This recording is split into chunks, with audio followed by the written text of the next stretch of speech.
kembali menjumpai Anda dalam program Market Review, program yang akan membahas berbagai macam isu penggerak ekonomi Indonesia. Live streaming kami dapat Anda saksikan di www.idxchannel.com dan inilah Market Review selengkapnya. Ya, pemirsa, kebijakan pemerintah dalam menangani pandemi COVID-19 dan pemulihan ekonomi diyakini akan berdampak pada sektor properti, di mana langkah pemerintah ini diprediksi dapat kembali menghidupkan transaksi pembelian dan penjualan industri tersebut. Kebijakan pemerintah dalam menangani pandemi COVID-19 dan pemulihan ekonomi Indonesia diyakini akan berdampak pada sektor properti tanah air, di mana langkah pemerintah ini diprediksi dapat kembali menghidupkan transaksi pembelian dan penjualan industri tersebut. Seperti diketahui, sebelumnya pemerintah telah menerbitkan Perpres nomor 82 tahun 2020 mengenai Komite Penanganan COVID-19 dan Pemulihan Ekonomi Nasional. Selain itu, dalam rapat Dewan Gubernur, Bank Indonesia juga memutuskan untuk menurunkan BI 7-day reverse repo rate sebesar 25 basis point menjadi 4%, sekaligus menjadi rekor suku bunga acuan terendah sepanjang sejarah. Sementara itu, sejumlah pengusaha properti menyambut baik adanya dua kebijakan baru dari pemerintah. Pihaknya berharap langkah tersebut dapat menjadi angin segar untuk mendongkrak pertumbuhan bisnis properti yang tengah mengalami gejolak akibat wabah virus corona. Adapun kebijakan pemerintah ini juga diprediksi dapat menjadi stimulus bagi industri properti dalam negeri, terutama dalam penyaluran KPR bagi konsumen yang akan membeli hunian. Untuk itu, kalangan perbankan diminta segera menyesuaikan suku bunga acuan BI agar masyarakat dapat membeli rumah dengan memanfaatkan KPR yang tetap terjaga. Berbagai sumber IDX Channel.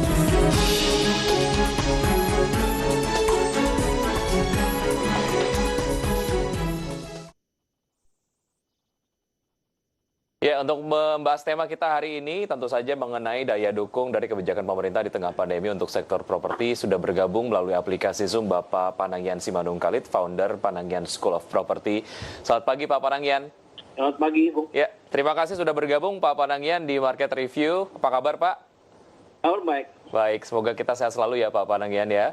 Baik, bicara mengenai dinamika dari sektor properti, tentu saja ini dihubungkan dengan kondisi terkini pada saat pandemi COVID-19 dan juga banyak upaya yang sudah diberikan lah ya oleh pemerintah untuk mendukung pertumbuhan di berbagai macam sektor. Spesifik di sektor properti, sejauh ini dinamikanya seperti apa Pak Panangyan? Iya, kita lihat bahwa properti itu kan memang punya siklus. Ketika suku bunga rendah, dia akan naik. Ketika suku bunga tinggi, dia akan turun. Secara umum begitu. Tetapi setelah booming tahun 2013, memang pasar menurun sejak 2015 sampai 2019.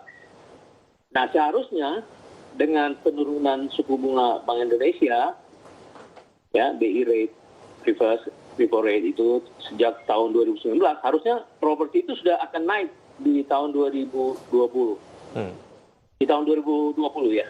Tapi ketika terjadi pandemi bulan Maret ya, maka properti itu menjadi sedikit tertunda pemulihannya akibat dari pandemi ini.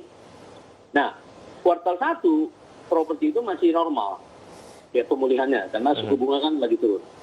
Kuartal 2 sekarang ini dengan physical distancing, ya tentu banyak orang yang tidak berani beranjak keluar rumah untuk melakukan transaksi. Sehingga pengembang-pengembang masih mencoba menjual lewat daring ya. Dengan virtual sightseeing.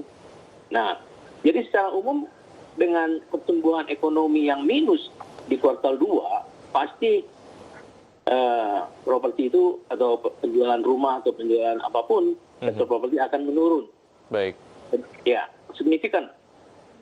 Ya, seberapa signifikan sebetulnya Pak Panangyan secara penurunannya sendiri? Sekitar 50%. Ya.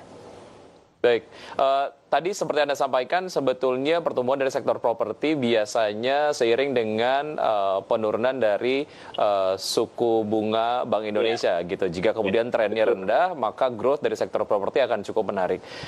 Memasuki pandemi itu kemudian tidak terlalu seperti yang diharapkan, artinya diperlukan booster lain lah ya. Menurut Anda booster dalam bentuk policy yang sekiranya akan membantu pertumbuhan di sektor properti dalam bentuk apa Pak Panangyan? Baik, karena ada dua sisi kan pasar, demand dan supply. Dari sisi demand, pemerintah dalam hal ini bukan pemerintah, kebijakan Bank Indonesia menurunkan 2 kali BI rate kan, dari 4,5 menjadi 4,25, dari 4,25 menjadi 4 sekarang. Ini kan jelas sinyal untuk para pembeli rumah lebih dimudahkan karena kemungkinan penurunan KPR itu akan diikuti dengan adanya penurunan BI rate. Artinya ini sudah kondusif dari segi demand side. Yeah. Nah, cuman masalahnya karena adanya pengangguran yang bertambah karena PHK, ya kan? Nah, ini yang membuat terjadinya penurunan yang saya katakan tadi 50% pasar. Nah, dari sisi supply, pemerintah memberikan tambahan likuiditas sekitar 1,5 triliun kalau nggak salah untuk mendorong jumlah rumah yang disubsidi. Dalam hal ini FLPP kan, setelah pandemi ini.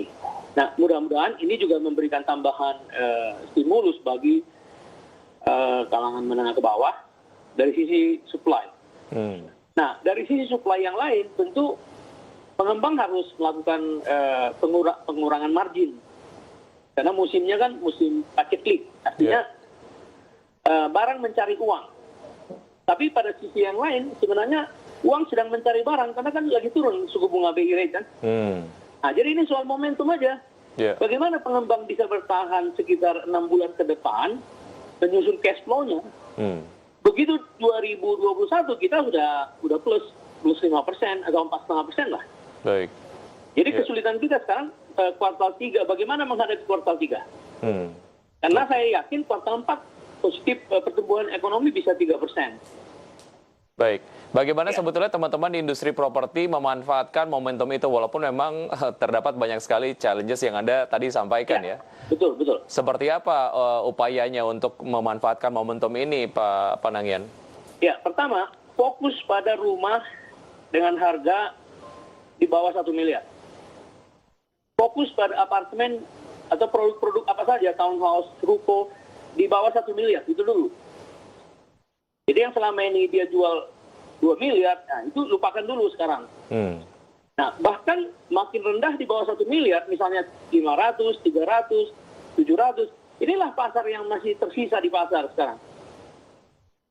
Baik. Karena para konsumen melihat dengan sinyal suku bunga 2 kali menurun BI rate, ini mereka udah percaya ini signal untuk masuk pasar. Karena apa? Deposito sangat rendah dibandingkan dengan inflasi kan. Baik. Nah, jadi lebih baik menarik uang dari bank, belanja properti. Nah, tetapi dengan adanya pandemi ini, tentu konsumen hati-hati juga. Ini jangan-jangan banyak pengembang yang bermasalah karena kredit macet. Jangan-jangan saya bayar nggak dibangun lagi. Nah, kira-kira gitu. Baik. Mengenai konsumen makin hati-hati sekarang. Ya, mengenai kredit macet di sektor properti ini juga cukup menarik. Kita akan lanjutkan usaha jeda berikut ini, Pak Panangian. Dan pemirsa tetap di Market Review, usaha jeda kami akan segera kembali.